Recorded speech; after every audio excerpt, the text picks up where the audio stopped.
Olá, pessoal. Aula 82 do Seminário Clínico, a adicção sexual nas fronteiras da perversão, texto do Ney Clier Padilha Neto e da professora Marta Rezende Cardoso. Esse texto fala, né, como o título indica bem, do vício, né, em sexo, né, a adicção sexual. É uma adicção importantíssima, né, aparece na clínica. A minha impressão clínica é que ela é muito mais frequente nos homens do que nas mulheres, é muito, muito mais frequente, né? Em especial nos homens que eu ia dizer assim, que estão no campo da homossexualidade, mas eu tenho minhas dúvidas cada vez mais, sabe? Porque a heterossexualidade também é compulsiva, né? A prostituição, né? A pornografia, mas aparece na clínica também da homossexualidade a experiência do homem gay como adicta, com bastante frequência. As saunas, o dark room, né, as experiências muito esporádicas, né, chupar alguém no banheiro do shopping, né, transar de forma muito rápida.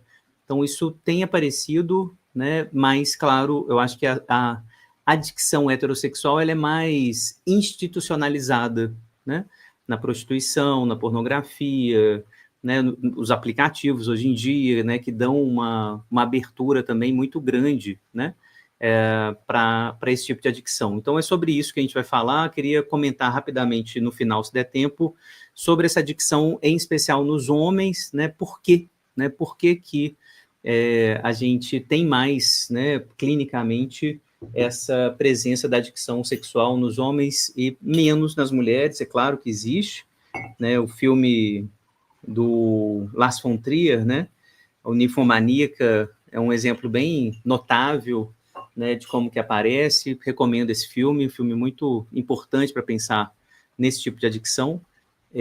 Enfim, para a gente pensar na ninfomania também, né, mas o donjuanismo, né, que seria o nome aí dessa adicção nos homens, é muito mais frequente na minha experiência clínica, não sei se vocês concordam. Então, vamos, né, pensar aqui no como que os autores trazem essa ideia geral, e aí a gente vai discutindo, pensando, porque vai ter a ideia, né, assim, de acompanhar vários autores, dentre os quais uma autora que a gente vai ler na aula que vem, é um texto em francês, da Joyce McDowell, um texto que está bem descrito. Deixa eu só tirar aqui para mostrar melhor a capa. Parar de compartilhar. E aqui, essa é a capa, As Múltiplas Faces de Eros. Então, para quem quiser comprar um livro legal aí no estante virtual ou na Amazon, eu recomendo esse livro aqui, As Múltiplas Faces de Eros. Vocês não vão se arrepender, da Joyce McDowell, As Múltiplas Faces de Eros, da Martins Fontes. A gente vai ler um artigo em francês, mas que está quase completamente traduzido aqui no capítulo 11, tá? As neonecessidades e as sexualidades adictivas, tá? As soluções neossexuais. Então, assim, a gente vai falar um pouquinho do desvio sexual, enfim, principalmente essa parte 4, os desvios do desejo, tá? Enfim, é uma autora que eu amo, adoro apaixonadamente, Joyce McDowell. Recomendo enfaticamente a leitura dela, né? Vocês gostam de clínica, né, de casos clínicos comentados, né, as sessões passo a passo, né, uma autora, assim, particularmente espetacular para a gente conversar e ler junto, tá? Vamos ler um artigo dela na aula que vem. Fica a recomendação, vocês vão ver ela citada aqui no artigo da Marta e, né, eu esqueço, do Ney, né, do Ney Neto. Então, vocês vão sentir também um pouco já, né, a presença da Joyce McDowell aqui. Então, deixa eu voltar com o texto. Eles começam com o Décio Guffin, que também é super importante nesse campo da adicção, da toxicomania, né? O professor Décio escreveu um livro super importante sobre toxicomania, que eu também recomendo, né, que eles estão citando aqui, que vai ser definida da seguinte maneira: o que é adicção? É uma tentativa compulsiva à realização de uma ação que se repete incessantemente e é dirigida ao mesmo objeto ou ao mesmo tipo de objeto, né? Então, é uma tentativa compulsiva de uma ação. Eu até colocaria aqui a mais, né, na definição dele, uma tentativa compulsiva à realização de uma ação que promete prazer, né? Que promete prazer de maneira geral, que, né, efetivamente produz prazer, né? Mas que parece, né, o prazer é sempre insuficiente, né, e ela exige essa reprodução dessa tentativa. Então, a adicção é isso, ela está muito ligada à compulsão, à exigência de repetição e à fixação de um objeto, né? Vou tentar, né, ir definindo aqui o que é adicção, para a gente pensar na toxicomania de maneira geral, mas a adicção sexual de maneira particular, né? A adicção sexual constitui esse quadro que é psicopatológico na nossa cultura, por isso que eu comecei com essa observação, assim, né, sobre os homens, né, em especial os homens heterossexuais, porque, de maneira geral, essa psicopatologia nos homens passa um pouco desapercebida, né? Pensem aí, né, no nosso contrato social, quando que a gente começaria a conversar ou a falar, né, a julgar um homem adicto, né, por exemplo, se ele sai, né, dia sim, dia não, com uma menina no Tinder, né, e transa, né, e quer transar dia sim, dia não, ou todos os dias da semana, né? A gente não tem essa pressa em psicopatologizar esse comportamento, né? Tanto quanto a gente teria, por exemplo, se aparecesse um comportamento homossexual de eu vou na sauna todo dia, né? Eu vou no dark room todo dia. Isso parece, né, tem um tom mais psicopatológico do que a heterossexualidade. Então, estou pedindo mais atenção aqui para vocês do caráter também político, né, desse conceito, né, dessa nosografia, né, adicção sexual. De qualquer maneira, é a realização do ato sexual que se impõe ao sujeito de maneira compulsiva. Eu acho que esse é o traço qualitativo importante para a gente lembrar. É compulsivo. Não é só gostar de transar, né? Que, aliás, né, me parece, né, pessoalmente, né, é bom deixar explícito isso aqui, né? Pessoalmente, acho que é um sinal de saúde psíquica, né? Gostar de transar, gostar de estar, né, com quem você gosta, se sentir desejado, se sentir desejada, né? Desejar o desejo, né? Isso tudo me parece muito saudável, né? Parte de uma vida saudável adulta. A grande questão é quando isso aparece, apresenta de maneira compulsiva. Eu acho que esse é o ponto a ser grifado aqui, tá? O adicto sexual, ele tem parceiros inúmeros, multiplicação das aventuras sexuais, assédio frenético, sexo virtual, consumo desenfreado de pornografia, masturbação compulsiva, frequentação de clubes de sexo, prostíbulos, etc. Então é isso, é compulsivo, é todo dia, né, o dia inteiro, é várias vezes por dia, né, a pessoa que não dá conta de fazer outras coisas e vai para a clínica, algumas vezes vem para o consultório reclamar disso. Eu não consigo trabalhar, eu tenho que parar o trabalho para ver pornografia e me masturbar no banheiro do trabalho. Eu tenho que fugir na hora do almoço para ir numa sauna, né, para transar com 3 caras, né, até esfolar o meu pinto, até arregaçar o meu cu. Eu preciso sentir dor no cu para conseguir parar de transar. Então, assim, esse tipo de relato que vem no consultório que começa a incomodar o sujeito. Né? Não é o prazer de transar, de, né, estar com um parceiro, de estar, ou com vários parceiros, né, durante uma semana. Não, é a compulsão, a busca de prazer e a sensação de que não resolve, não resolve. É sempre mais, sempre mais, sempre mais. E aí o Ney e a Marta vão fazer um tipo de percurso que eu achei super interessante, de começar a pensar em algo do sexual como adictivo ou tóxico, né, uma certa toxidez do sexual, a partir de alguns textos do Freud, em especial os textos sobre a neurose atual, né? Então, rapidamente, um parêntese, vocês lembram, né? O Freud dividia o campo das neuroses atuais em dois grandes campos, neurastenia e neurose de angústia. São quadros muito parecidos, muito semelhantes, fadiga, cansaço, dores de cabeça, dor no corpo, né? Então, é um quadro que hoje está bem próximo, assim, da depressão, dos sintomas da depressão, do burnout, né? E acrescido, no caso da neurose de angústia, da angústia, que hoje estaria bem próximo da síndrome do pânico, né? Então, seria esse cansaço, essa depressão, mais o pânico, no caso da neurose de angústia. Na neurastenia, cansaço, fadiga, dores no corpo, né? Um tipo de vida estéril, improdutiva. Tá? Essas doenças estavam sendo diagnosticadas lá no início do século XX pelo Freud e pela psiquiatria, né, que estava começando a nascer, né, no século XX, no início do século XX. São categorias do final do XIX, né, que o Freud ainda fala delas ao longo da obra dele, principalmente no início. Tá? E aí, qual que era a causa das neuroses atuais? O nome indica, eram causas atuais. Quais, principalmente?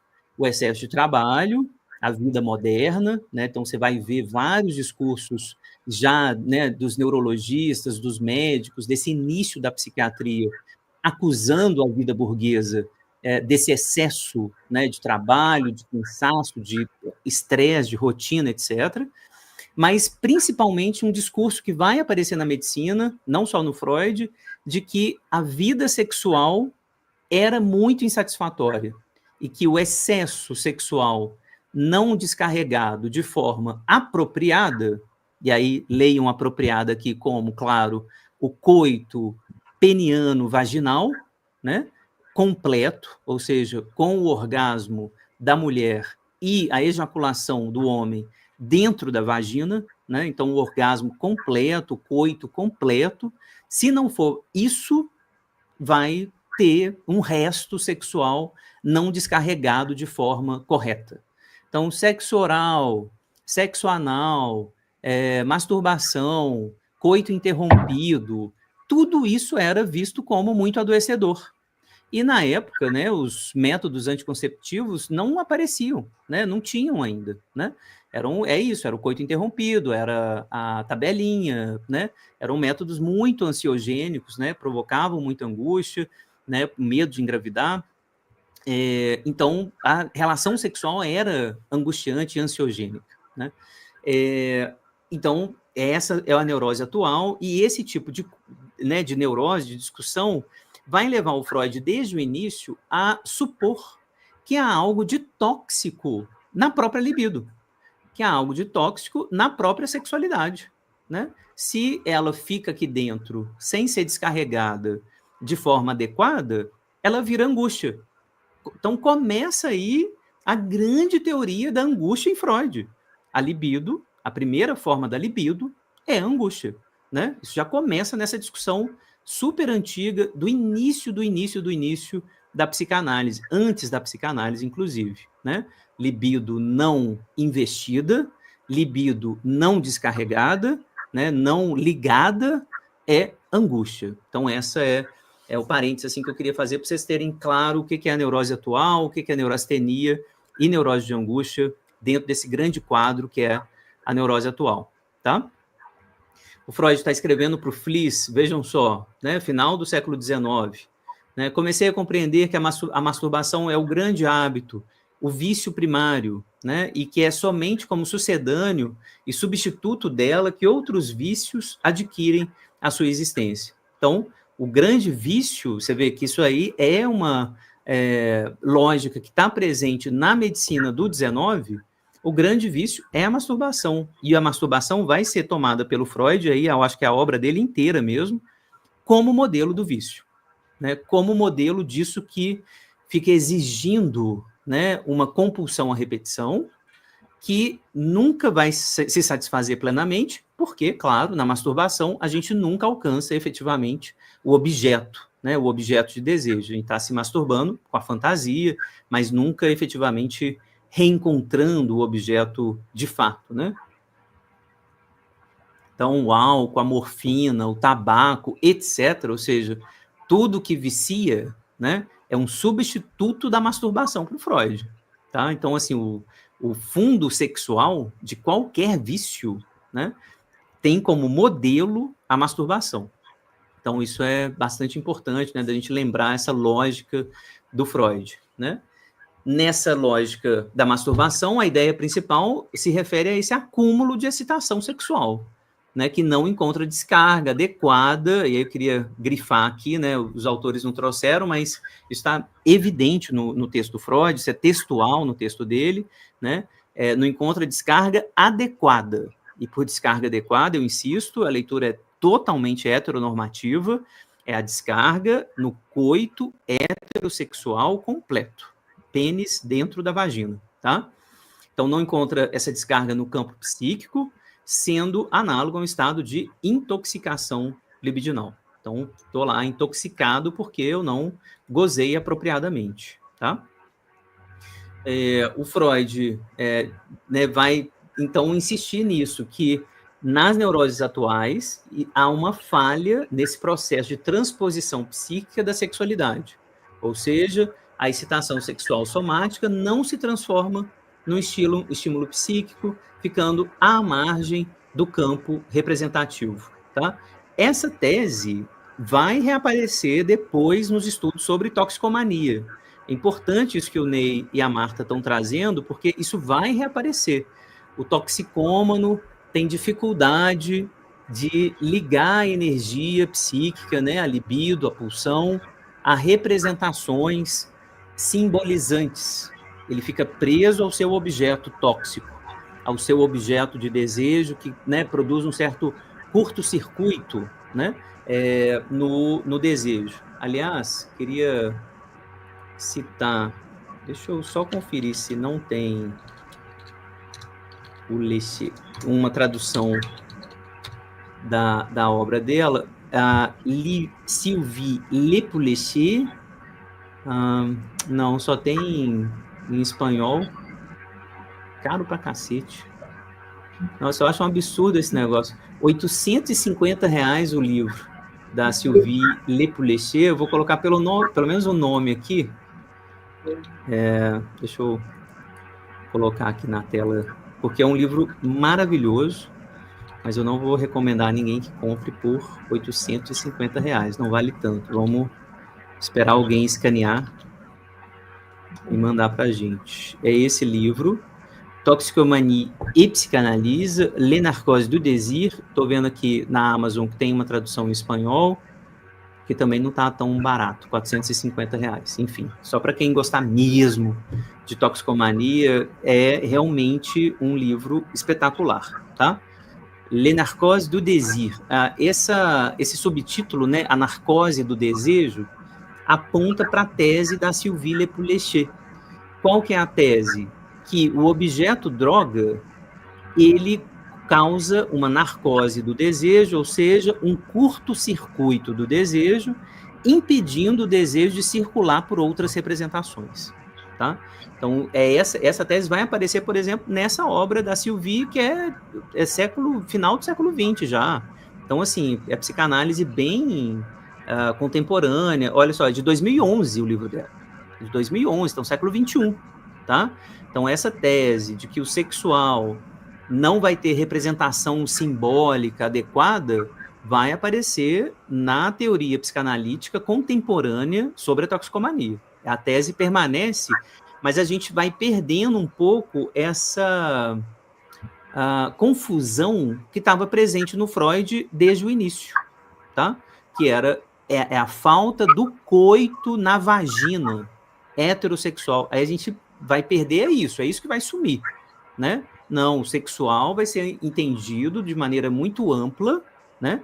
E essa compreensão, né, assim, do sexual ampliado, né, óbvio, né, vai continuar. Então, assim, tem uma excitação no sujeito que não consegue representação, né? E não é porque falta o coito heterossexual, é porque esse sexual aí, né, não conseguiu ser representado. É forte demais, é violento demais, etc. Tá? Deixa eu ver aqui a pergunta da Helena. Você acharia que essa masturbação para Freud teria a ver com as construções dele sobre o autoerotismo? Sim, sim. A masturbação no Freud tem né, plena conexão com o autoerotismo, é o modelo do autoerotismo.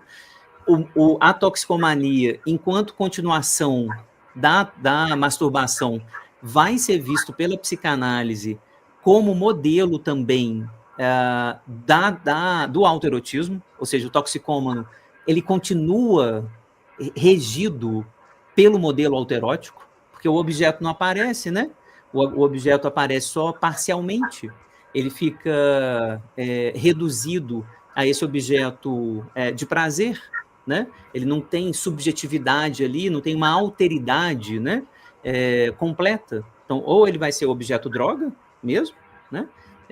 Que é o álcool, a maconha, a cocaína, etc., ou vai ser um outro que vai efetivamente tá nesse lugar de droga, né? Então, nesse sentido, sim, toda razão, né? Masturbação é um modelo autoerótico, né? O que vai apontar para outras vias também desse tipo de interpretação que eu estou falando para vocês. O toxicômano vai ser situado até a contemporaneidade nesse lugar. Pouca capacidade de simbolização, o excesso do sexual, o autoerotismo como modelo. Então é isso, a toxicomania está nesse lugar, tá? Isso vai aparecer bastante, né, nas teorias contemporâneas sobre a toxicomania. Então tem esse excesso de excitação, né, que o Ney e a Marta estão apontando, né? Excesso de excitação somática que vai se transformar ou em angústia, neurose de angústia, ou sintomas físicos, cansaço, fadiga, dor, na neurastenia, tá? A etiologia, né, da disfunção, como eu falei, é o coito interrompido, são as relações sexuais insatisfatórias, né? A masturbação excessiva, ou seja, a libido vai ter um teor excessivo, tóxico e sem absorção psíquica, né? Ela não vai se ligar a representações corretas, por assim dizer.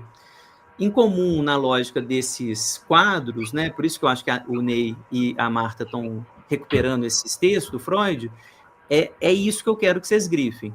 Tá? A ideia, que vai permanecer lá no futuro, da intoxicação pelo sexual, que não encontrou o encaminhamento adequado. Então, ao invés de pensar que o encaminhamento adequado é o coito pênis-vagina, agora, contemporaneamente, a gente vai pensar que esse encaminhamento adequado é um processo de simbolização que envolva o outro de verdade, tá? Vou falar rapidamente de um caso clínico, né, que eu acompanho há alguns anos, de um sujeito que é viciado em comida, foi viciado em comida durante muito tempo, fez uma cirurgia de redução de estômago, e a partir dessa cirurgia, o vício ele migra principalmente para o álcool, o que é comum também nas cirurgias, a gente vê, né, de redução de estômago, nas bariátricas, né, tem vários quadros de adicção posteriores, né, à cirurgia, ou seja, esse componente da oralidade, componente autoerótico, como a Helena lembrou, é determinante, ele é determinante. Então, o sujeito operou, né, fez a bariátrica e passa quase que imediatamente, porque ele não consegue mais comer, a beber. Então, ele passa a beber, né? E, detalhe importante, principalmente quando ele está numa relação amorosa, ele começa a namorar, ele tem recaídas gravíssimas, gravíssimas. Porque ele começa a ter fantasias de ciúme, ele começa a ficar muito ansioso, né? É isso aqui que eu estou chamando de não tem encaminhamento psíquico adequado. Ele transa super, ele é heterossexual, né? Muito classicamente heterossexual, né? Então, pênis na vagina, sem camisinha, ejaculação, isso tem, tranquilamente. Várias vezes por semana, tá adequado. Então, isso é adequado. O que não é adequado é exatamente esse caráter excessivo que aparece na história dele, que não tem o escoamento adequado. Então, que escoamento adequado que é esse? São as representações, simbolizações, né, que deixem esse sexual circular de uma maneira tranquila, tá? Então é isso, eu acho que esse é o ponto, assim, é como que eles vão, né, o toxicômano vai encontrar um objeto, né, eles vão citar aqui, né, o Ney e a Marta, né, para lembrar que o objeto, né, da pulsão, ele é contingente, mas, curiosamente, o objeto do toxicômano, ele vai ficando mais fixo, muito fixo, né, é o alcoólatra, é a cocaína, é o próprio sexo, né, assim, como objeto único, né? Então, acho que esse é um ponto também importante, assim, essa fixação. A Joyce McDowell, né, ela vai falar de uma neossexualidade, né, falando um pouquinho de perversão, ela quer, na verdade, evitar esse termo, né? Na próxima aula eu vou explicar isso com calma. Então, para não falar de neossexualidade, ela fala, para não falar de perversão, ela fala de neossexualidade, tá? É uma nova forma, né, do sujeito se organizar sexualmente fora desses padrões, né, que eram os padrões sexuais heteronormativos. Mas pensando nessa neossexualidade nos termos da perversão, como Freud tinha apontado, o que caracteriza a neossexualidade nesses termos é o objeto varia muito pouco. O objeto varia pouco. E aí, qualitativamente também, eu queria que vocês pensassem nisso, né? Uma coisa é o sujeito gostar de beber. Outra coisa é ele acreditar que ele precisa beber para ter prazer. Ele não tem prazer senão pela bebida, senão pelo álcool. Então, é isso que vai diferenciando. Tá tudo bem a gente ter prazeres neossexuais, prazeres perversos, né? Como o próprio Freud já indicava nos 3 ensaios, né? A sexualidade infantil é perversa, o Freud dizia. Então, o sexo anal, o sexo oral, né? O beijo, né? Tudo isso é sexualidade infantil, né? É perversão, num certo sentido. E ela é super bem-vinda, faz parte da vida, é isso aí. O problema é quando isso torna exclusivo, exigente como exclusividade, um excesso exclusivo. Ô, Fábio, Exclusivo, né? E não pode ter outra coisa senão esse tipo de objeto. Então, essa discussão aparece aqui nesse sentido, tá? É a predominância, né? De um determinado objeto que não vacila, é sempre esse mesmo objeto, tá? Fábio, A partir de 1920, eles lembram, né, a compulsão à repetição traz alguma coisa nova para a clínica freudiana, pô, parece que tem alguma coisa, né, a mais do que o prazer para organizar a nossa vida, né? O mortífero aparece, começa a aparecer, né, nesse livro dele, o Além do Princípio do Prazer, e parece que a compulsão à repetição, né, vai ganhar um sentido além do princípio do prazer. Então, eu queria explicar essa frase aqui, que aparece na 711, que é uma frase super importante, que também a gente vai usar assim como centro da toxicomania e centro, claro, da adição sexual também. A compulsão à repetição pode ser entendida como o esforço de captura, de enlaçamento desse excesso excitatório, traumático, que não pôde ser assimilado. Então, essa é a tese do Freud, né? É a tese que vai aparecer no texto do Ferenczi, como é que chama? Do trauma, reflexões sobre o trauma, um textinho muito bonito, muito importante do Ferenczi, né, que eu recomendo muito, muito, é o texto mais importante, né, que eu acho assim, o mais bonito dele, Reflexões sobre o Trauma, que o Ferenczi vai falar do sonho, por exemplo, né, como tendo uma função traumatolítica, ou seja, essa capacidade, esse esforço de captura simbólica, captura simbolizante desse excesso traumático, o excesso sexual traumático. Então, por que que isso está além do princípio do prazer? Porque essa tentativa de captura não resolve. O excesso é muito grande. Então, mesmo que eu tenha um sonho, né? E, de alguma maneira, eu estou tentando capturar, né, esse excesso, efetivamente, esse sonho, ou o meu sintoma, né, de voltar a beber, de voltar a transar, só me recoloca na engrenagem do trauma, né? Eu estou tentando simbolizar, mas eu não consigo efetivamente descarregar o excesso, ligar o excesso de verdade, tá? Estou tentando ligar, mas é sempre insuficiente. Por isso, além do princípio do prazer, tem alguma coisa que me ataca, né? Esse ataque aí que o Freud leu como pulsão de morte, tá? Vou pular essa parte aqui da pulsão de morte, porque está longe assim do que eu penso, né, com o Laplanche. A gente já viu algumas coisas do Laplanche aqui no seminário clínico, né? Eu só vou fazer a indicação, né, de que a pulsão de morte, na verdade, é uma pulsão sexual, né?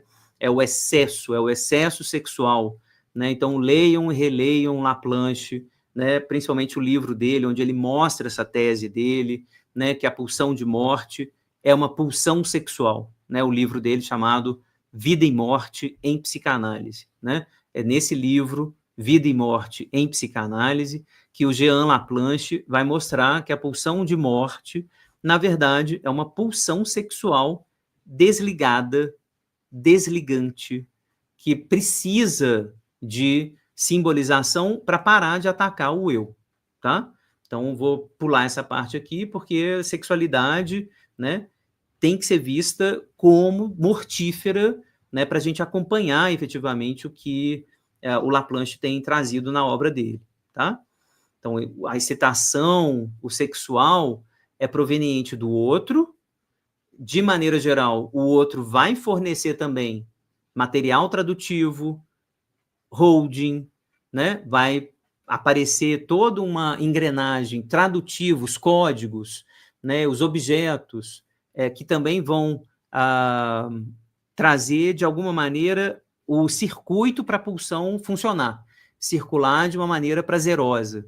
Se isso não acontece, a pulsão sexual fica absolutamente desregulada, mortífera, né?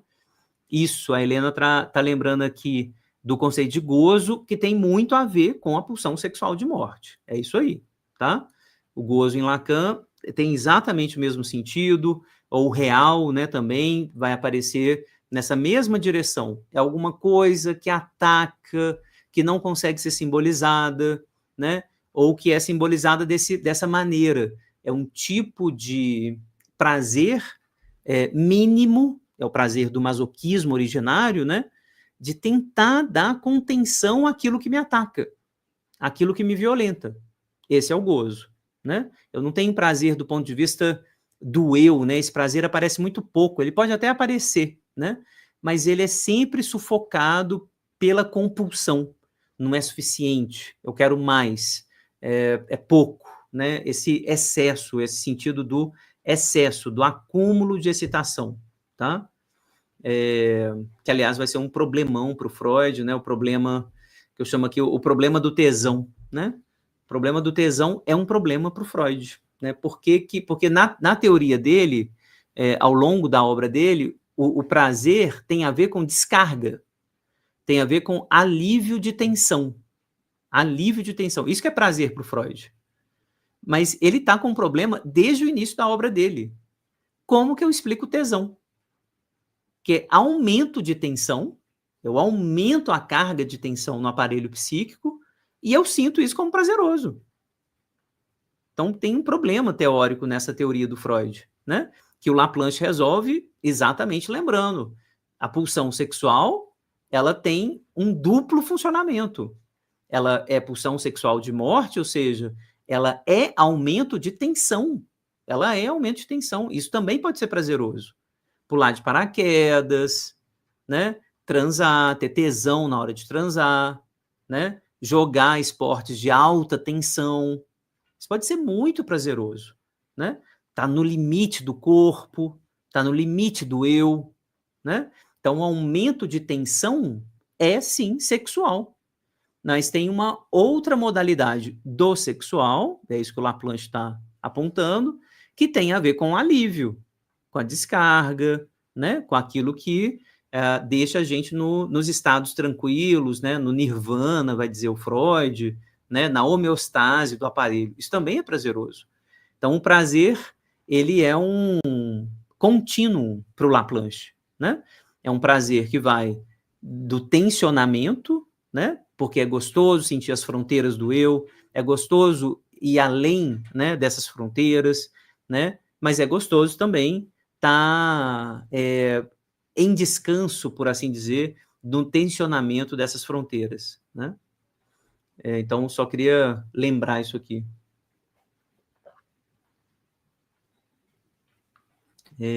Perguntas que o Ney e a Marta trazem. Quais seriam as determinações desse estado de submissão do sujeito aos imperativos do ato sexual? Né? Pergunta clínica muito importante. Né? O que determina, né, essa submissão? Por que o cara fica ali tentando buscar, né, o prazer sexual no ato sexual o tempo todo? E qual seria a especificidade do prazer sexual nessa resposta particular, né, da erupção excitatória? Né? Por quê? Né? E tem algum tipo também de especificidade do prazer sexual? Aqui eu acho que daria mais um artigo, né, para responder essa segunda pergunta, principalmente voltando à discussão de gênero e orientação sexual aqui, sabe? Na especificidade da qualidade do prazer sexual, porque eu acho que isso aqui é muito diferente para os homens e para as mulheres, e muito diferente para os homossexuais e para os heterossexuais, homens e mulheres, tá? Vou tentar acelerar para a gente falar um pouquinho disso no final, porque é importante. Então, aqui ele começa a citar a McDowell, né? Né, a Marta e o Ney começam a citar essa autora. Dentre os livros dela, né, As Múltiplas Faces de Eros, Teatros do Eu, né, enfim, vários livros e artigos dessa autora, que eu recomendo muito. E a McDowell vai falar que as sexualidades desviantes ou aditivas, né, vão ser chamadas de neossexualidades, para falar das perversões, ou neonecessidades, para falar das sexualidades adictivas, tá? Tese geral: eu quero reparar fendas profundas no processo da constituição narcísica. Então, essa é uma tese geral da McDowell, né? Eu quero reparar o narcisismo. A droga, o objeto droga, seja o sexo, seja o objeto droga propriamente dito, o álcool, etc., serve para reparar o narcisismo. Vamos tentar explicar um pouco o que seria isso, né? Como se o processo narcísico, né, o processo de constituição do eu, né, tivesse marcado por um tipo de falha, tá? Uai, não estou conseguindo? Tenta aí. Alguém tenta falar. Tá falando aqui que eu não estou conseguindo falar ao vivo. Tá ouvindo, Fábio? Alguém tenta falar. Quem tá aí? Elô, Mariluce, Renato. Estamos falando, Oi, mas você não está Uai, falando. não estou mesmo, não. Oi, agora dá? Espera aí, deixa eu ver o que eu fiz de errado. Silenciar o microfone. Vocês estão me ouvindo bem, Sim. né? Estamos. Sim. Uai, e eu realmente não estou ouvindo vocês. Espera aí. Deixa eu ver se eu parando de compartilhar. Ainda não? Não. A Elô tentou falar, mas não conseguiu também. Aí eu desisti, né? Deixa eu ver aqui nas minhas configurações. Áudio. Fala agora. Agora deu? Foi. Agora foi. Agora foi. Tá. Muito bem. Então era a configuração. Tinha mudado aqui sozinho. Perdão, gente. Tá. Quem estava me chamando? Alguém tinha me chamado? Perdão. Não, eu tinha tentado, que a hora que você estava falando desse objeto fixo, Tá. eu pensei no fetiche, né? Tem ligação, não tem? Tudo. Isso aí. É isso aí. Que é inclusive o Winnicott vai insistir muito nisso, como a perversão do objeto transicional. É o fetiche, né? É o objeto droga, é o objeto que tenta fazer o papel do objeto transicional, mas não consegue, né? Então, essa vai ser uma leitura unicotiana, assim, muito importante, sabe? Da toxicomania, né? E que eu acho que tem a ver com essa definição também da McDowell, que está lendo o Winnicott com certeza, né? Está citando, né? Tá lendo mesmo. A ideia de tem alguma coisa que falhou na construção do eu, né? Que parece o objeto droga promete reparar. De novo, para voltar ao tema do autoerotismo, né? O narcisismo, ele tenta se consertar regredindo ao autoerotismo. Como que eu conserto o meu eu? Me tornando autoerótico, né? E essa é a pior maneira de consertar o eu, né? Que é abrir mão do outro, abrir mão da alteridade, né? Porque provavelmente o processo falhou, foi aí, né? Como que eu reconheço a alteridade? A alteridade ela tem que ser tranquila, né? Para eu reconhecer a alteridade de maneira tranquila também, tá? Pronto, agora vocês podem interromper aí que eu estou ouvindo. Foi mal, Fábio, pessoal. Digo. Eu queria falar também, quando você fala da pulsão de morte, parece que eles estão entrelaçados. Uma hora é a pulsão de vida, no sentido de se ter o gozo, se ter o prazer, né? E a morte está no sentido do excesso, né? Isso, é isso aí. Eles estariam simultaneamente... Totalmente simultâneo.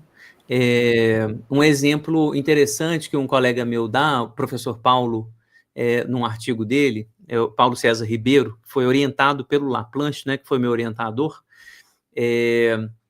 O Paulo sempre gosta de lembrar do exemplo da apneia erótica, né? Algumas pessoas curtem enforcar e ser enforcadas quando estão transando, né? E na apneia erótica, o prazer é justamente começar a perder as fronteiras do eu. Está ali no limite do desmaio, no limite, né? Você vai levar o outro ao limite do desmaio, né? Misturando esse prazer sexual, do tesão ali, de ser penetrado, ser penetrada, com o prazer de recuperar as suas fronteiras que estavam, assim, no limite do desaparecimento. Então, geralmente, né, acompanhado do orgasmo, você solta, né, o pescoço ali enforcado, e aí o sujeito goza, né, a mulher goza, o homem goza, recuperando também as suas fronteiras que estavam sob intenso ataque. Então, esse mortífero, nisso que o Paulo está insistindo nesse exemplo, pode ser muito prazeroso, né? Então, o tesão, o mortífero, o ataque ao eu, né? Pode ser muito prazeroso. Tem vários exemplos na clínica que apontam para isso. A toxicomania, por exemplo, é o grande exemplo. A imagem muito prazerosa, e aí, né, onde os lacanianos vão apontar esse negócio do gozo, porque a partir de um determinado momento, gente, assim, imaginem o bêbado, ou hoje em dia, né, o cracudo, o sujeito que está, assim, tomado pelo crack, aquele zumbi que fica no centro da cidade, né, e a gente está vendo o cara, assim, ele tá zumbi, ele é o crack, ele não tem mais distinção entre ele e o crack, ele é o crack. A sensação de fora o cara tá no gozo místico lá, no puro crack. Tipo, ele só, né, vive pelo crack, ele quer ficar em gozo permanente, né? É o máximo do prazer. Essa imagem é o máximo do prazer. Mas para a gente que está vendo aqui de fora, também fica evidente, é o máximo do mortífero. A gente chama essas pessoas de zumbi. E é mesmo. É um zumbi, a pessoa morreu, ela está morta. Né? É muito difícil sair dali. É muito difícil. Né? Do alcoolismo, né? Do vício do crack. Né? É muito difícil. Então, esse mortífero que é, ao mesmo tempo, muito prazeroso, mas tem essa dimensão mortífera também. Então, o que o Laplanche está querendo, né, citando esses exemplos, né, trazendo esse tipo de coisa, a gente não pode tomar o desvio biologizante do Freud e acreditar que a pulsão de morte é uma força biológica que está levando o sujeito a se atacar, a se machucar, etc. Tá? A pulsão de morte, na verdade, é o sexual no seu extremo, tá? É esse o ponto que o Laplanche tá dizendo, beleza? O que mais que ela traz? Aí a gente começa a falar de perversão aqui, também eu acho essa discussão muito importante para falar de adicção sexual, acho que é um dos conceitos, né, que vai ajudar a gente a distinguir, né, um pouco o que é gostar de transar e o que é ser adicto, né, sexual. Então, a perversão, essa definição aqui é super clássica, importante, né, seria, né, a expressão generalizada de certa ausência do juízo ético, da culpa, da vergonha, né, da ignorância do desejo do outro. Não quero saber o que você deseja, não quero saber o que você gosta, né, do recurso ao mesmo dispositivo defensivo, a clivagem, a negação, né, enfim, das atuações compulsivas. Então, o que caracteriza a perversão, né? Não ter culpa, não ter vergonha, mas principalmente isso, gente, eu grifaria isso aqui, a ignorância do desejo do outro. Tratar o outro como objeto. É isso que caracteriza a perversão, tá? O outro vai aparecendo cada vez mais como objeto, tá? As perversões morais se expressam por meio de comportamentos de manipulação do outro, que o sujeito tenta dominar, utilizar, degradar, depreciar. Ele é movido pelo prazer de fazer mal, pela malevolência, embora com frequência mostre-se superficialmente amigável, né? Nas perversões sexuais, o outro vai ser usado cada vez mais como objeto, né? Então a gente vai ver o sadomasoquismo, exibicionismo, voyeurismo, fetichismo, né? Pedofilia, travestismo, frotteurisme. O que é frotteurisme? Já deve ter tradução para isso aqui, né? O sujeito que gosta de esfregar o pinto no ônibus. Isso é tão brasileiro, né? O frotteurisme e a bestialidade. Enfim, eu estou tratando o outro como objeto, né? Essa cena, né, muito tosca, né, do sujeito que anda no ônibus esfregando o pinto, né, nas passageiras, né, enfim, nas pessoas sem, obviamente, sem um consentimento, né? Trata o outro como objeto, né? Nesse sentido, estamos atentos ao fato de que, não obrigatoriamente, a estrutura perversa da vida sexual esteja acompanhada da perversidade manifesta na relação do sujeito com o objeto e vice-versa. Feita essa distinção, o Hegel, que é esse cara que eles estão citando, afirma que não se pode esperar do perverso qualquer sentimento de culpabilidade, arrependimento ou vergonha, né? Então, é aquela distinção que a gente faz sempre, né, gente? As perversidades, a sexualidade infantil vai estar presente o tempo todo, né? Mas a perversão é outra coisa, tá? Uma coisa é a gente ter acesso a alguma coisa da sexualidade infantil, a masturbação, sexo anal, enforcar, um pouquinho de sadismo, um pouquinho de masoquismo, um pouquinho de fetichismo. O Freud é insistente nisso ao longo da obra dele. Todo mundo tem. Todo mundo está marcado pela sexualidade infantil. Portanto, todo mundo está marcado pela perversão, de maneira geral, a perversidade da sexualidade infantil. O que diferencia é o excesso, é a exigência exclusiva, é tratar o outro como objeto, é não ter culpa, é não ter vergonha, é não reconhecer a alteridade do outro, a subjetividade do outro lá, tá? A Helena está falando aqui, relata que a sensação do uso da heroína foi ter vários orgasmos ao mesmo tempo. Várias vezes eu ouço isso também, Helena, com relação à cocaína. A maconha também dá essa sensação, né? Tem várias vezes aparece esse discurso meio da associação da droga com o orgasmo, né? É muito melhor que transar, né? O daime me coloca em contato comigo mesmo, né? Me coloca em contato com a natureza e daí por diante, né? Ninfomaníaca. O grupo das mulheres adictas expulsava uma das integrantes quando ela começava a demonstrar interesse além da conta. Isso, perfeito. Né? Mostrou intimidade, já não é mais do grupo. Então, na ninfomania, no dom-juanismo, é isso. O negócio é quantidade. Quantidade.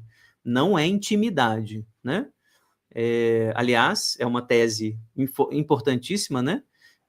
A adicção, ela serve para atacar o vínculo, né? Essa é a tese do Bion, né? A adicção serve para atacar o vínculo. Então, onde tem intimidade demais, cuidado, carinho, reconhecimento da alteridade, a adicção não vai pegar. É muito raro você ver isso em pessoas que têm alta habilidade de intimidade, de conexão, de reconhecimento do outro, tá? Você vê adicção onde isso falta, né? Tem dificuldade de relação de intimidade mesmo, intimidade de verdade. Reconhecer o outro, suportar o mal-estar que o outro traz, né? Abrir espaço para alteridade, né? Esse é o ponto. Fábio, perdão, Claro. eu queria só tirar uma dúvida, aqui é o Camilo. No Tudo caso, bem, Camilo? nesse texto, tudo jóia. Nesse finalzinho do parágrafo que você estava vendo, feito o que Hegel fala, né? Você fala mesmo, sentimento de culpabilidade, arrependimento e até mesmo vergonha. Isso. Que vergonha é essa? É uma vergonha social de ser pego? Ou se ele não for pego, no caso, ele pode fazer sem menor problema? Como é que seria essa vergonha? É a vergonha social, é isso aí. Arrependimento, vergonha. Não é só o reconhecimento social da vergonha, né? Super importante isso que você está colocando. Porque o pedófilo, né, o perverso, de maneira geral, ele reconhece o caráter social desses afetos. Eu devia me sentir culpado. Eu devia me sentir arrependido, né? E vou esconder, na verdade, porque eu deveria ter me sentido envergonhado, mas eu não sinto, não. Eu não sinto vergonha, não. Então, na perversão, o sujeito, ele sabe que deveria sentir, mas ele não sente, não. Tá? Nem vergonha, nem arrependimento, nem culpabilidade. Pelo menos não aparece de forma consciente, né, no perverso. Tipo assim, ele sabe que deveria sentir. A maioria. É o que o Ferenczi já está falando lá no Confusão de Linguagem, né? No Confusão de Linguagens, né, esse texto do Ferenczi, Confusão de Línguas, ele está falando o pedófilo, né, que confunde, né, o gesto da criança com o gesto de um adulto, ele sabe que não deveria tratar a criança como objeto sexual. Ele esconde, ele pede para a criança não falar nada, né? Ele sabe que não deveria, mas ele sente de verdade culpa, vergonha, etc. Não sente. É isso que o Ferenczi está apontando, é isso que as teorias também vão apontar. Poucos autores questionaram esse tipo de coisa aqui que o Hegel está falando, e um dos autores que questionou isso, fazendo um tipo de teoria assim, mais complexa, foi o Donnet. Jean-Pierre Donnet. Esqueci o sobrenome desse cara. Deixa eu pegar. Peraí. Deixa eu ver se eu acho.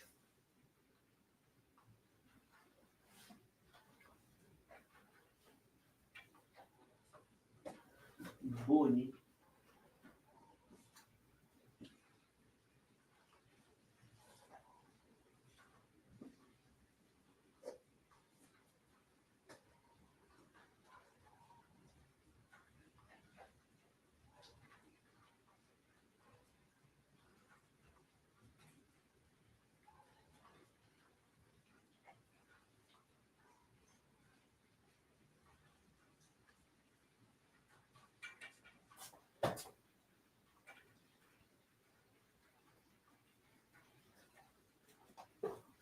Eu achei vários, mas não achei o que eu fui procurar. Mas é bom mostrar isso aqui para vocês. Deixa eu mostrar. Tirar isso aqui, olha. Tem o Gerard Boni, esse aqui. Esse cara é muito bom. A perversão se vingar para sobreviver. Gerard Boni, La perversion se venger pour survivre. né, que a tese dele é essa, né, é uma vingança do objeto mal do início. Então, a perversão, ou seja, tem culpa, tem identificação com o agressor, né, ele vai apontar para isso. Identificação com o agressor vai apontar para essa ideia. A Janina Chassegues-Mirguel, Le Corps comme Miroir du Monde, também o corpo como espelho do mundo, né, também é uma autora que vai apontar para a culpa inconsciente, vergonha inconsciente, né? Ela vai falar disso várias e várias vezes. Então, assim, tem alguns autores, né, que vão apontar para isso. Mas o Heger, esse cara que eles estão citando aí, esse livro aqui é ótimo, O Cinismo Perverso, nesse livro, né, ele vai apontar esse tipo de tese o tempo todo. Não tem culpa, não tem vergonha. A ideia da perversão é exatamente essa ideia assim, de que eles não conseguem estabelecer culpa. Então, pode ter culpa inconsciente? Pode, mas é muito inconsciente, não aparece no jogo, sabe? Mas a pergunta é muito boa, Camilo, assim, o perverso, de maneira geral, né, ele não vai sentir a vergonha como um impedimento para a ação. Então, ele vai ir lá no ônibus e vai passar o pinto. Ele não tem vergonha. A maioria dos neuróticos teria vergonha de fazer isso, ou ficaria culpado, poderia fantasiar, como o Freud aponta várias vezes. A gente fantasia de passar o pinto na menina, de mostrar o pinto para a menina, fantasia, vai fantasiar. Mas vai ter coragem de fazer isso? Passar o pinto lá no meio do ônibus? Você tem coragem? De pegar na bunda no meio da rua? Aí o neurótico recua. O neurótico recua porque tem vergonha, porque tem culpa, né? Então, a maioria recua. Mas que essa perversão, a sexualidade infantil está presente, o Freud nunca, né, deixou de marcar que sim, vai estar presente, sim. Deixa eu voltar com o texto. Mas é uma questão boa porque coloca a gente na discussão sobre as perversões, que é uma discussão antiga, né? Assim, é um conceito psicanalítico ou é um conceito político? É um conceito moralista ou é um conceito de psicopatologia? A gente sempre vai ficar na dúvida mesmo, tá? Se a gente está sendo moralista, porque muitas vezes escorregou para o moralismo, né? Homossexualidade como perversão, por exemplo. Isso apareceu, né? Durante muito tempo. Homossexualidade como perversão, né? Então, assim, é uma pergunta muito, muito importante, tá? Obrigado. Nada. O único aspecto de uma fantasia que poderia legitimamente ser descrito como perverso seria a tentativa de impor imaginação erótica a um outro que não consentisse nisso ou que não fosse responsável. Esse tipo de definição aqui eu adoro. Porque aí eu acho que a gente deixa de ser moralista ou se situa efetivamente num campo moral, o nosso campo moral, o campo moral burguês, né, que coloca o direito à vida e à liberdade individual acima de tudo, né? Então, se eu não consentir, e se eu não sou responsável pelo que está acontecendo, ou seja, se eu estou dormindo, se eu estou desmaiado, ou se é com o meu cadáver, não está autorizado. Não está autorizado. Ninguém está autorizado a fazer nada comigo. Ainda mais sexual. Não está autorizado. Então, criança não pode, animal não pode, pessoa dormindo não pode, pessoa PCD que não sabe o que está acontecendo não pode, né? Pessoas com paralisia cerebral, pessoas em coma, não podem ser objeto sexual. Você não pode dar consentimento. O que ampliou muito, né, Fábio, a questão do assédio, né? Isso. Do que se torna assédio, né? Do que é Exato. condenável, né? Considerado assédio. Perfeito, é isso aí. Então, essa definição da McDowell, para mim, é a melhor de todas, né? Mas ela vai insistir, tá bom, tendo em vista isso, o que realmente caracteriza, né, essas novas invenções aqui é a criação, essa organização sexual perversa, é a criação de um roteiro que aprisiona o sujeito em determinadas condições às quais ele precisa se submeter, então ele está submetido a esse roteiro para desfrutar o gozo sexual. A singularidade de cada roteiro se constitui como condição sine qua non, peça única, imprescindível do teatro erótico, que permite ao sujeito acesso às relações sexuais. Então, é o roteiro que ele aprisiona o outro, claro, como objeto, fetichista, etc., mas ele também se vê como aprisionado. Então, é a condição sine qua non.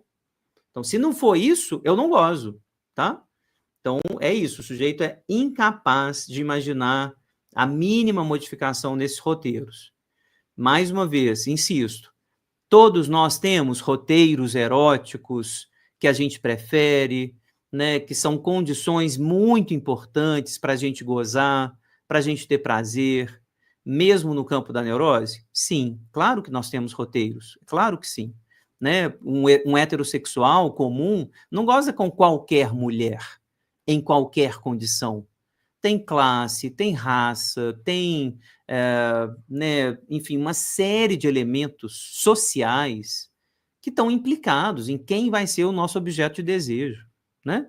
Se é puta, se não é, né? Se é para casar, se não é. O Freud está falando disso desde as contribuições à psicologia do amor dele, 1913, né? Sobre a mais terrível degradação na esfera do amor, né? Essa contribuição à psicologia do amor do Freud. Então, assim, a heterossexualidade, por exemplo, né, que estava tomada ali como garantida, o Freud está dizendo, não, tem roteiro, tem um roteiro, né? A grande diferença é, esse roteiro, ele é muito inflexível, ele está muito distante também dos códigos sociais que organizam a nossa sexualidade. Então, é isso que vai fazendo a gente julgar isso como perversão.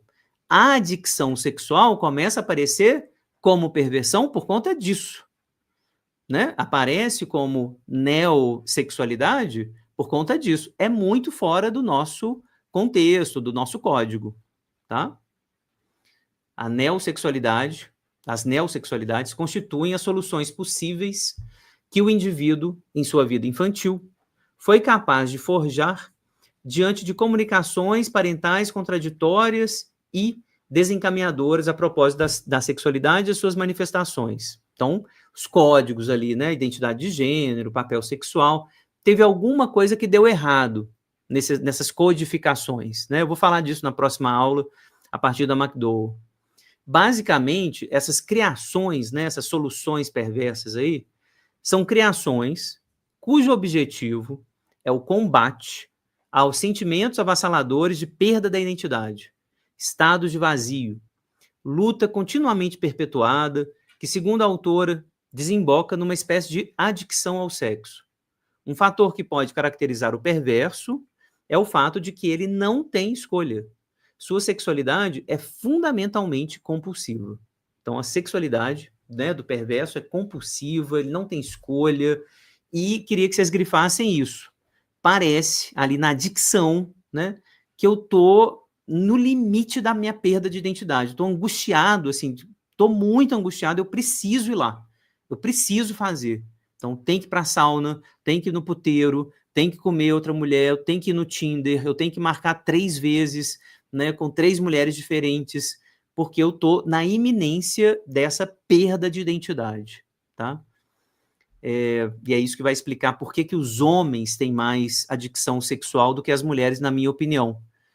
A identidade sexual dos homens, ela me parece muito mais atacada do que a identidade sexual das mulheres. A identidade sexual dos homens está ligada ao recalcamento da identificação com a mulher, da identificação com a mãe. Ela é muito mais complexa. Na identificação, né, da mulher com a mãe, você já tem uma sedimentação da identidade em grande medida, né? Por isso você vai ver menos transexualidade entre as mulheres, menos travestilidade entre as mulheres, né? E menos adicção sexual entre as mulheres, porque essa perda de identidade não aparece com tanta frequência entre as mulheres. Porque a identidade é sempre identidade sexual, vai sempre passar pela identidade de gênero, etc. Por isso que nos homens, né, é muito mais frequente. O homem tem que... É como se o homem tivesse... Para ser bem simplista, gente, é como se o homem tivesse que ir no puteiro todo dia para garantir de que ele é homem. Para ele lembrar e ter certeza de que ele é homem. Porque ele está profundamente ameaçado com relação a isso. Né? O que ela vai falar no próximo parágrafo com relação à castração. Né? É como se ele o tempo todo tivesse ameaçado de castração. Então, nos homens, essa ameaça, né, vem como ameaça identitária. Eu não sou homem, né? Ou eu não existo. Né? Então, o homem gay também, mesma coisa. Né? Estou lá compulsivamente tentando encontrar um parceiro no dark room, né, na sauna, para garantir que eu estou vivo. A excitação como garantia de que eu estou vivo, que eu existo, que eu não estou sendo destruído pelo outro, que eu sou desejado, que eu sou amado. Né? Então, o homem gay, além de ter as dificuldades, né, da constituição identitária dos homens, ele vai ter um suplemento de dificuldade, que é o ataque da nossa cultura à existência deles. O homem gay recebe desde cedo, desde as origens, né, que a gente percebe que o menino é gay, né, a criança viada, né, que eles brincam, né, desde que a gente percebe a criança viada, o menininho gay, ele recebe uma ameaça de morte permanente, né, de ser morto, de ser agredido, de ser violentado, de ser estuprado, etc. Tá? Então, esse aterrorizante medo de ser castrado, né, passa a ser encenado o tempo todo, né, nessa adicção. É isso que está sendo encenado. Né? Eu estou vivo, né, eu sobrevivi, né, eu estou ainda inteiro, apesar, né, do meu desejo sexual. Né? Então, na abordagem da McDowell, a problemática da castração assume esse caráter mais amplo, né? Estando referida em termos narcísicos à perda da representação corporal, da sua integralidade, devastação do sentimento da identidade. Então, cuidado com esse termo da castração aqui, né? É um termo enganoso, né? A gente não está falando só, né, do período edípico, né, o período mais posterior, né? Mas está falando efetivamente disso, esfacelamento do senso de coesão egóica, né? Tá falando de coisas que estão mais ligadas à identidade, tá? Então, coisas muito pré-edípicas, muito arcaicas, né, que atacam o sujeito, que ele tenta recuperar por meio do contato sexual, tá?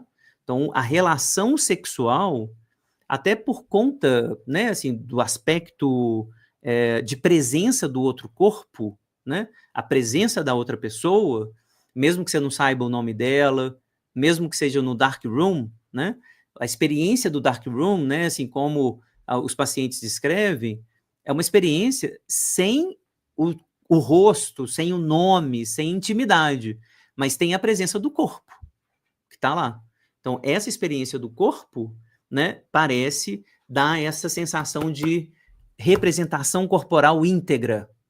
O corpo está integrado, o corpo está palpável, a excitação está circulando no lugar certinho, né? Eu não estou desmembrando, não estou explodindo para todos os lados, eu não estou sendo condenado à morte, né? O meu ego finalmente tem uma sensação de coesão, de integração, né, quando eu estou transando com alguém. É isso que o adicto busca. Eu estou inteiro, eu estou sendo desejado, eu estou fazendo o meu corpo integrado, porque ele está sendo ameaçado o tempo inteiro, né, se ele existe, se ele não existe, se ele está aqui, se ele não está. Tá? Então, essa é a explicação da McDowell, que a gente vai ver também na próxima aula, no texto dela direto, né, ela vai falar disso. E aí a tese é essa, né? Eu estou tratando a pessoa como objeto droga. Né? No limite, né, o adicto sexual vai tratar o outro como objeto droga. E aí, por isso que eu estou citando o Bion aqui, tipo, o ataque é ao vínculo. O ataque é com relação à intimidade. Porque o outro é reduzido, né? Como objeto inanimado, intercambiável, né? Um objeto que vira objeto mesmo, sem alteridade, sem subjetividade, tá? Aí começa a perversão propriamente dito, né? Embora o adicto possa se sentir escravizado, o objeto da sua dependência, o álcool, a droga, o sexo, é vivenciado inicialmente como um objeto bom, tornando-se alvo de busca, né, que é frequentemente a única que fornece a significação da vida. né? Mas essa solução adictiva é uma tentativa de cura de si mesmo, autoerótica, né? Diante dos estados psíquicos ameaçadores, que é a sexualidade do outro, né? É a sexualidade do outro que é ameaçadora. É o outro que é ameaçador, né? Então a gente vai ver a mãe abusiva, o pai abusivo, né? O pai muito agressivo, a mãe muito persecutória, violenta, né? Vejam se vocês encontram isso nos adictos sexuais, né? Se vocês atenderem pacientes assim, né? Vocês vão ver que tem um excesso da sexualidade do outro no início da vida. É o pai violento, é a mãe hiper invasiva, né? É o pai alcoólatra, né? Enfim, excessos do sexual que tentam ser acomodados, né? Por essa referência metaforizada da relação sexual. Eu preciso ir lá acalmar essa excitação que está aqui dentro. Que excitação que é essa que está aqui dentro de mim? Excitação sexual. Se ele fez essa metáfora, é excitação sexual, é isso que eu estou sentindo, o risco disso virar um curto-circuito é enorme. É isso que a Sylvie Lepoulecher está chamando aqui de curto-circuito, né? O curto-circuito do desejo. É essa lógica de que, eu resolvi a excitação. Essa excitação que está aqui dentro, essa angústia que está aqui dentro, a ansiedade que está aqui dentro, é vontade de transar, é tesão. Pronto. Virou um curto-circuito, eu fico na compulsão, a repetição, tentando resolver uma ansiedade que, óbvio, não tem nada a ver com tesão, né? Tesão foi só uma solução adictiva, né? Uma solução toxicômona, tá? Mas não é efetivamente o tesão, né? Então, o ato sexual é utilizado não somente para reparar a imagem narcísica fragilizada e dissipar as sobrecargas afetivas, mas também serve como recurso para contra-investir essas forças destrutivas que ameaçam o ego com o desmoronamento. Quais forças destrutivas são essas? O sexual proveniente do outro. É a angústia da mãe, é a violência do pai, é o abuso, é o sexual do outro, que ataca o eu. O eu fica comprometido desde o início.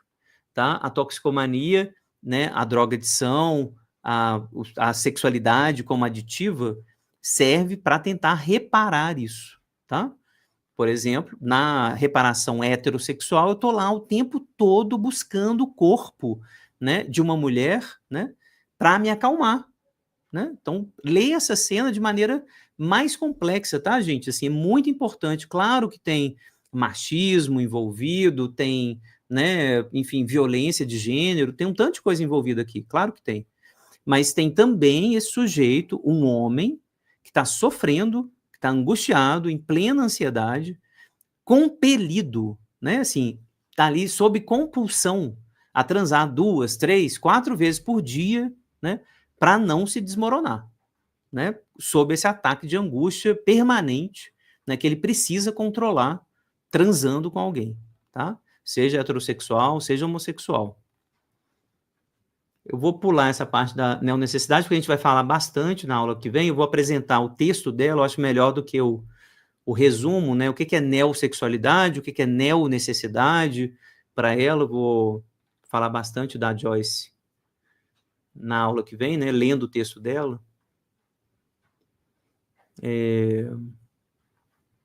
O sujeito pode fazer uso dos múltiplos recursos ou de atos para experimentar os prazeres da sexualidade.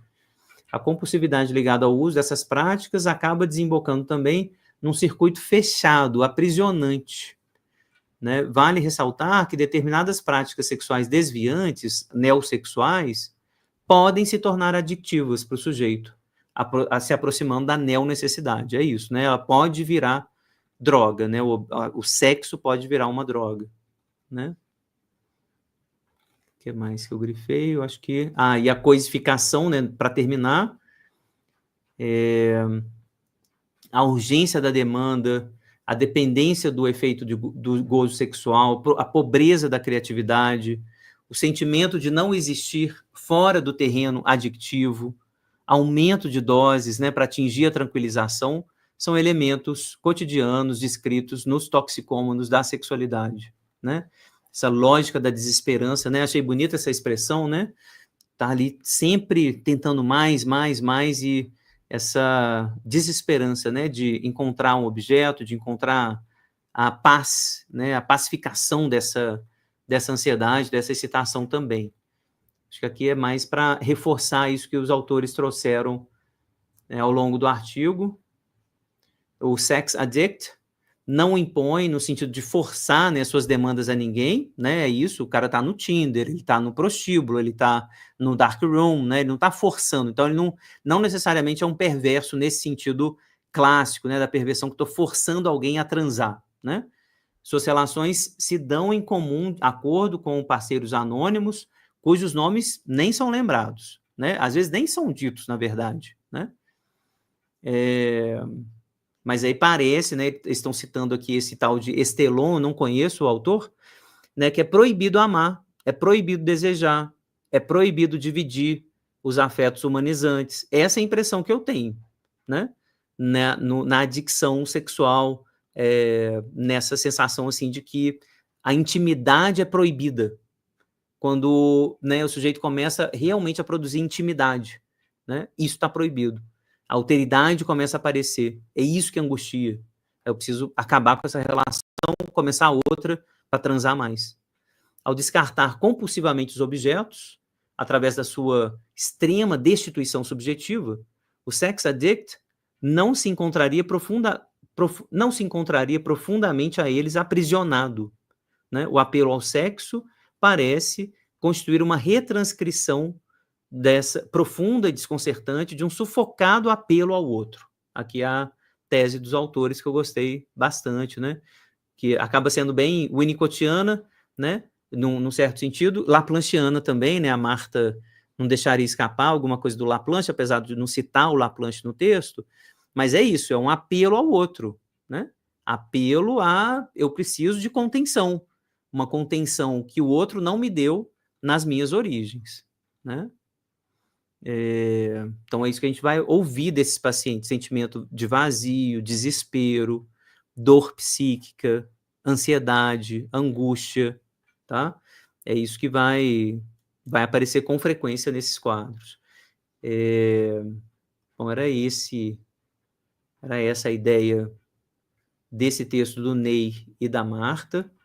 De novo, passei do tempo demais, mas o texto é muito bom, o tema é bom, né, aparece na clínica com alguma frequência, né, como eu disse para vocês, assim, a sensação é que aparece muito mais nos homens do que nas mulheres, né, assim, dos meus 25 anos de consultório, assim, são incontáveis os homens, e as mulheres eu consigo contar nos dedos de uma mão.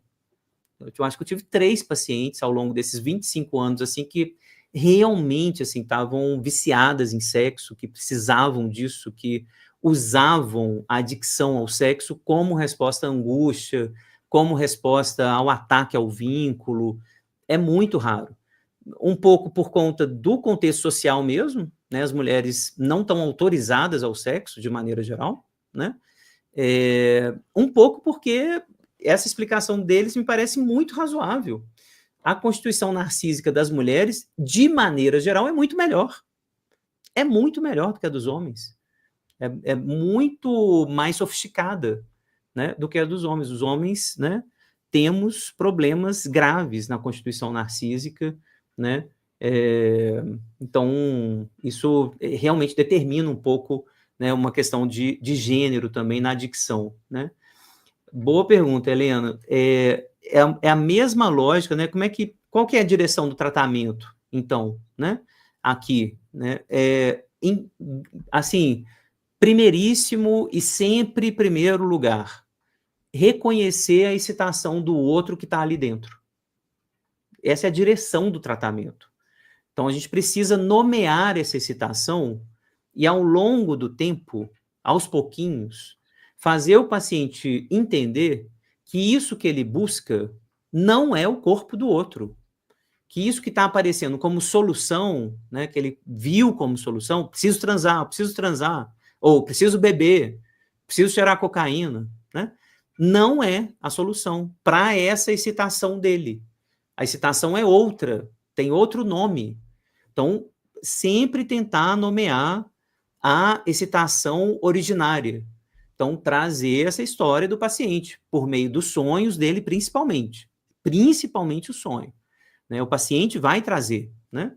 Por exemplo, esse paciente que eu citei há pouco, né? Ele trouxe um sonho, que eu acho que é o sonho da análise dele, né? Ele retoma esse sonho, porque eu retomo esse sonho muitas vezes com ele ao longo desses anos, de que ele está na mesa de jantar, deitado sobre a mesa de jantar, o corpo dele está deitado sobre a mesa de jantar, e os pais dele comem o corpo dele. Né? O sujeito que passa, né, da adicção da comida, faz uma bariátrica, vai para o alcoolismo, né? O sonho é esse. Esse é o sonho. Esse sonho dá a direção do tratamento dele. O sexual é você ser devorado pelos seus pais. Você se sente devorado por eles, né? E responde oralmente, né, a isso que os seus pais endereçam a você. A invasão da sua mãe, a violência do seu pai, o alcoolismo do seu pai, a homofobia do seu pai, né? Tudo isso te devora, né? Te trata como objeto, né? Então, isso vai trocando, né? No caso dele, né? A ansiedade que estava traduzida como álcool. Eu preciso beber para resolver. Não, você não precisa beber, você precisa falar. Você precisa falar. Quando você estiver ansioso, estiver angustiado, né, estiver na fissura, né, você tem que me ligar. Você tem que me ligar e deixar isso aqui na análise. E descrever essa ansiedade aí. Descreve isso aí. Então, insistir com o paciente para transcrever a ansiedade, deixar na análise, né, nomear a angústia, né, o que vai acontecer com ele, porque aí começam a aparecer esse tipo de fantasias da dissolução egóica. Eu vou explodir, eu não vou aguentar, dá vontade de me arranhar, né? E aí você começa a nomear o eu que está em ruína, o eu que está ameaçado, etc. Então, nomear isso com o paciente, né? Que é isso aí, é isso mesmo, né? Então, é uma maneira de descrever, tamponar a falha da constituição narcísica, restituir o narcisismo, é isso aí, né? É reconstruir as fronteiras do eu. O que está atacando essas fronteiras do eu? Então, é sempre retomar pensando, né, nessa história do paciente, né, como que essa história está ligada à sexualidade do outro, e essa sexualidade do outro é mortífera desde o início, né? E ele tem agora condições de traduzir essa sexualidade que não precisam desse recurso infantil, da sexualidade oral. Eu vou comer tudo, eu vou beber tudo, ou o recurso infantil que está ligado à genitalidade. Eu vou controlar o outro com a minha buceta, com o meu cu, com o meu pinto. Não, você não controla o outro com o seu pinto. Você não controla o outro com a sua buceta. Não controla, ninguém controla. Isso é uma fantasia infantil. E a gente precisa desconstruir essa fantasia. O outro é mortífero demais, é mesmo, mas qual outro? Lá de trás, que você viveu, experimentou de fato como muito violento, né? Então é isso que precisa ser recuperado, tá? É esse outro das origens que foi ansiogênico demais, angustiante demais, mortífero demais, que eu tento acalmar, né? Por exemplo, transando sem parar. Não, o outro não tem nada de violento. Olha como o outro me deseja. Olha como o outro está sob o meu comando. Eu enforco, eu bato, eu chupo, eu penetro, eu sou penetrado. O outro está sob completo poder. O outro está totalmente dominado. O outro não tem domínio nenhum sobre mim. Eu vou quantas vezes eu quiser. Olha, eu vou 1000 vezes por dia. Você está totalmente dominado pelo outro. Totalmente. Você não consegue abrir mão do seu fascínio de tentar se apoderar do outro. O outro te domina. Então, apontar isso ao longo da análise é importante, devagarzinho, né, no tempo do sujeito, né, sempre associando a historicização, né, dessa história, né, da história do sujeito, a esses outros que são constitutivos na vida dele, tá? O shame, Fábio, eu não me lembro. permita, Sim, por favor, Camilo. Não lembro, no Gleides. caso, Sim. posso Por continuar? favor, Camilo. Pois não, você no começo, assim que eu entrei, eu vi você comentando sobre o filme Ninfomaníaca, né, do Lars von Trier, como exemplo da perversão feminina. Numa Sim. discussão sobre diagnóstico, né, sobre diagnóstico clínico, Uhum. com uma psicanalista lacaniana radical, Sim. assim, eu advoguei, né, no caso, de que seria um caso de perversão. Mas aí Certo. ela contestou dizendo que jamais, porque a mulher ela não pode ser perversa, porque a perversão, o fetiche dela já se dá com o filho que ela vai ter. Então, ela seria uma histérica, digamos, autêntica, no caso da ninfomaníaca, né? Sim. Ela usou da autoridade, né, no caso do discurso de autoridade dela, porque é uma doutora, né? Tá. Então, eu fiquei calado, sabe? Então, eu queria ouvir você sobre isso, sobre essa questão da... Os lacanianos e sua violência. Oh, meu Deus do céu. Eu tento ajudar os lacanianos, eles não ajudam eu ajudar eles não, gente. Eles não ajudam. Camilo, a discussão é enorme. Você está vendo, né? Você pode citar aí a autoridade também francesa, né? A qual ela deve ser muito submissa, né? A França, aos atores da França, citar aqui principalmente Gerard Bonnet, né? Que vai falar da perversão das mulheres. Você tem, né, assim, uma tonelada de pesquisa psicanalítica que situa tranquilamente a perversão no campo das mulheres. Então, a mulher que mata os filhos, que tortura os seus bebês, que submete os homens de maneira sádica. Isso não é histeria, não, gente. A gente está partindo desse conceito. Se você concorda, Camilo, e aqui você tem todo o poder de discordar, de falar, explicitar. Pelo amor de Deus, você fala quando você tiver Não, eu discordando de concordo mim. plenamente no caso assim. Pelo fato, no caso, né, de que se trata de uma professora universitária com doutorado, essas questões todas, então ela se utilizou desse discurso de autoridade e eu não posso, né, eu não tenho realmente, eu não tinha conhecimento para fazer essa objeção, né? Então Sim, eu tive que calar mesmo, né? Então assim, sim. eu vou ver se eu encontro alguém, no caso, porque o espaço que eu vivia era só de lacanianos, então eu não Nossa, tinha, né? terrível, Pois é, terrível, eu não tinha terrível. nenhuma contraposição. Isso é traumático. Eu vou terminar dizendo o seguinte: se a gente está de acordo com essa definição de perversão, que vocês viram, apareceu aí no Heger, aparece no Gerard Bonnet, aparece na Janine, a Janine Chasseguet, que é uma definição clássica a partir do século XX. Isso está sendo repetido. Qual definição? Perversão é tratar o outro como objeto, destituir o outro da sua subjetividade. Todo mundo de acordo com essa definição? Eu estou de acordo. Essa definição é maravilhosa do ponto de vista clínico e político. E político. O racismo é uma perversão social.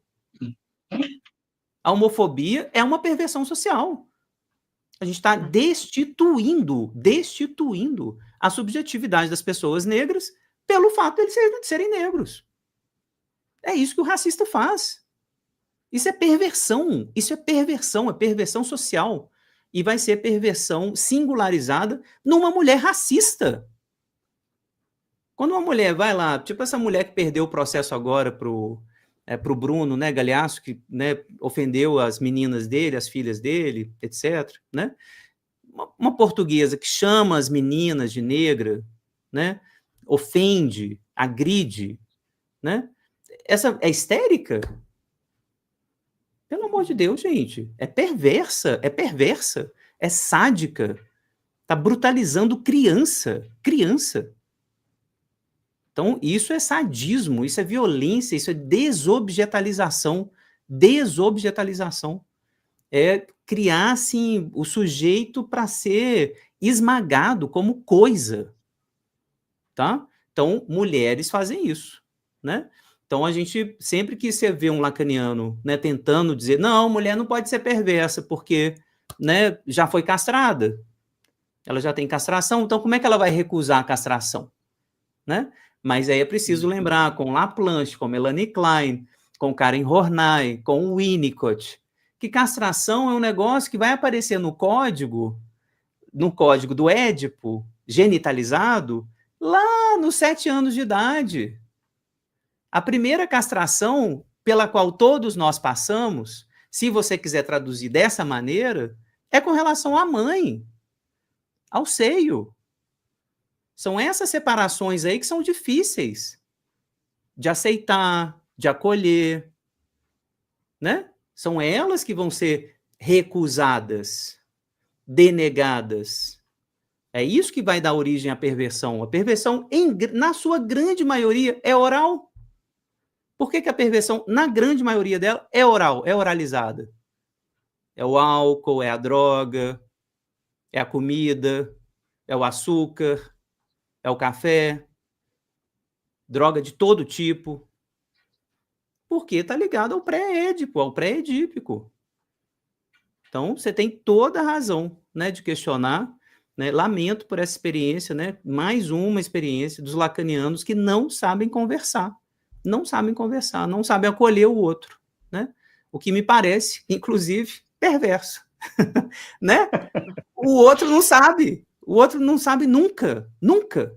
É só eles que sabem, só eles que podem, só eles, só Lacan salva. Isso é religião perversa, porque o outro é burro, o outro não pode, o outro não sabe, não estudou o suficiente, porra. Não é assim não, gente. É isso, né? Mesmo. Então, vamos abrir mais, tá? Hoje a Letícia, que está ausente aqui do nosso grupo, né, defendeu a monografia dela e ela citou uma frase super engraçada do Pontalis, o Jean-Bertrand Pontalis, que foi colega do Laplanche, né, escreveu com ele o vocabulário famoso. O Pontalis fala assim que a psicanálise ela tem que ser que ela tem que ser claustrofóbica. Psicanálise tem que ser claustrofóbica, porque se ela fica fechada num lugar só com um autor, né? Tipo, tem que dar claustrofobia. Tem que dar mesmo. Tipo, não quero ficar com um só, não. Fechada aqui, só nesse lugar. Vamos ler outros autores, vamos ler o Lacan também, claro. Mas vamos ler o Laplanche, vamos ler o Winnicott, vamos ler o Bion, né? Vamos ler tudo. Até porque o ser humano é super, hiper complexo. Então, se você ficar na caixinha... Nossa Senhora! Impossível. É muita onipotência, não é? Um autor só vai dar conta do ser humano inteiro. Não, impossível. Né? Não tem como. Esse é o pensamento geral, que realmente eu me sentia burro. Exatamente. Nesse grupo. É horrível, Camilo. Não volte, fique aqui com a gente. Tá? Agradeço muito assim, vocês me acolherem dessa maneira. Tá muito bem acolhido, muito bem-vindo, tá? Vale, toda pergunta vale. Isso aí vem o perversion, é horrível. Muito obrigado, gente. Até o próximo texto, que é da Joyce McDowell. Quem conseguir ler em português, então, As Múltiplas Faces do Eros, senão eu vou traduzindo e a gente vai conversando junto no próximo encontro, tá bom?